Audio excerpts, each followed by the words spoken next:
mysterious death in Russia. The director linked to Shahed production found shot dead. Ukrainian drones striking oil refineries deep inside Russia and rattling Crimea. And in the Baltics, Russian jets violating NATO airspace. The top stories next. In a shocking development from Russia, the CEO of a key company linked to drone production has died under mysterious circumstances. Alexander Tunin, in his early 50s, led Umatex Group, Russia's only manufacturer of carbon fiber and a crucial supplier to Shahed drones. He was found dead near his car on a road close to a forest outside Moscow with a hunting rifle nearby. Local media reports that Tunin left a suicide note citing a 5-year battle with depression that had worsened over time. Authorities are treating the case as a possible suicide. This death is a part of a disturbing pattern. Since 2022, at least 35 high-ranking Russian officials and business leaders have died under mysterious circumstances, with sudden suicides frequently cited as a cause. Just last July, the former governor of Russia's Kursk region, Roman Starovoyt, was found shot in his car after being accused of failing in defense during a Ukrainian offensive.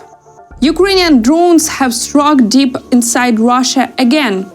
In the early hours of September 20th, residents in Saratov and Samara reported multiple explosions, at least 5 blasts in Samara alone, starting around 4 a.m.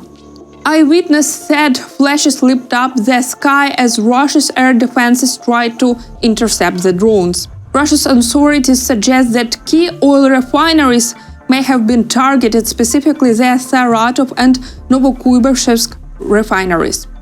Novokuybashevsk, part of Rosneft, can process 8.8 million tons of oil a year and has already been attacked twice this year. Saratov refinery contributes roughly 2.5% of Russia's total oil production, over 7 million tons annually.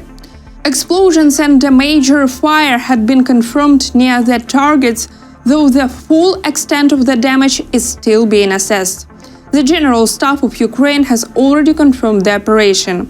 The strikes did not stop at the refineries.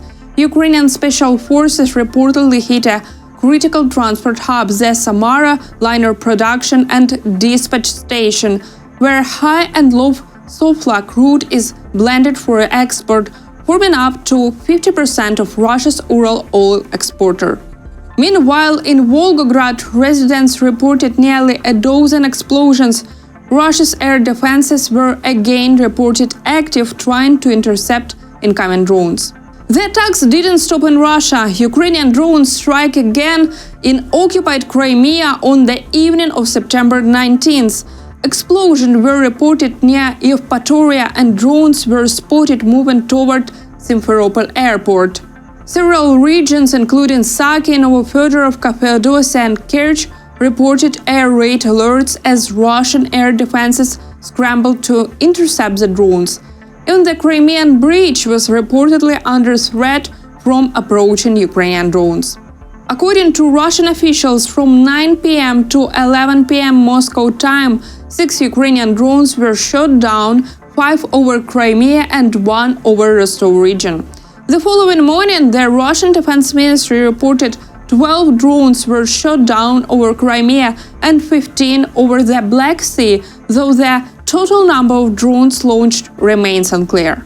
3 Russian MiG-31 fighter jets have entered Estonian airspace. NATO forces quickly scrambled to intercept the planes. Meanwhile, former US President Donald Trump reacted to the incident, saying he wasn't happy about it. The incursion happened over the Gulf of Finland, where Russian fighters stayed inside Estonia airspace for about 12 minutes without permission. Russia has already violated Estonia's airspace 4 times this year, which is unacceptable in itself. But today's incursion, in which 3 fighter jets entered our airspace, is unprecedentedly brazen. Russia's increasingly large-scale testing of borders and growing aggression must be met with a rapid increase in political and economic pressure. Russian MiG-31 fighter jets entered Estonian airspace. NATO quickly intercepted the aircraft with Italian F-35s based in Estonia scrambled as a part of Operation Eastern Sentinel. Sweden and Finland also sent rapid response jets into the air. Estonia has already requested consultations with NATO following the incident, invoking Article 4 of the NATO treaty. US President Donald Trump reacted to the situation, saying he wasn't happy about it. Well, I'm going to have to look at it. They're going to be briefing me in a short while, so I'll let you know about it tonight or tomorrow. What's your take in general? Just being I don't love it. I don't love it when that happens. It could be big trouble. But I'll let you know later. They're going to brief me in about an hour. European Commission President Ursula von der Leyen voiced support for Estonia after Russian fighter jets entered its airspace. She called on EU member states to implement a new sanctions package against Russia. We will respond to every provocation with determination while investing in a stronger eastern flank. As threats escalate, so too will our pressure. I call on EU leaders to swiftly approve our 19th sanctions package. Meanwhile, Russia denied the allegations. The Russian Ministry of Defense said their MiG-31 fighters did not violate Estonian airspace, claiming they flew over neutral waters of the Baltic Sea while traveling from northwest Russia to Kaliningrad. Last night, September 20th, Russia launched nearly 600 drones and 40 missiles at Ukrainian cities. The main targets included Dnipro, Pavlograd, Mykolaiv and the Donetsk region. There are reports of casualties and injuries from the attack. Ukrainian Air Defense Forces intercepted 583 out of 619 incoming aerial targets. The strikes hit infrastructure, residential areas and civilian facilities. In Dnipro, a missile armed with a cluster munition hit a residential high-rise building directly. Each such strike is not a military necessity, but a deliberate strategy by Russia to intimidate civilians and destroy our infrastructure. That is why a strong international response is needed. Ukraine has proven that it can defend itself in Europe, but to build a reliable shield, we must act together, strengthen air defense, increase arms supplies, and expand sanctions against the Russian military machine and the sectors that finance it. Every restriction imposed on Russia saves lives. According to local authorities, the number of injured in Dnipro has risen to 30, with 12 hospitalized. In Khmelnytskyi region, one person killed and 2 others injured, and several residential buildings were damaged. In Mykolaiv, industrial facilities were hit. Russian forces also targeted a drone-operated farm in the Snegurivka community, causing warehouse fires. In Kyiv region, a fire destroyed 5 cars near a residential building and partially damaged a private home in the Obuchev district.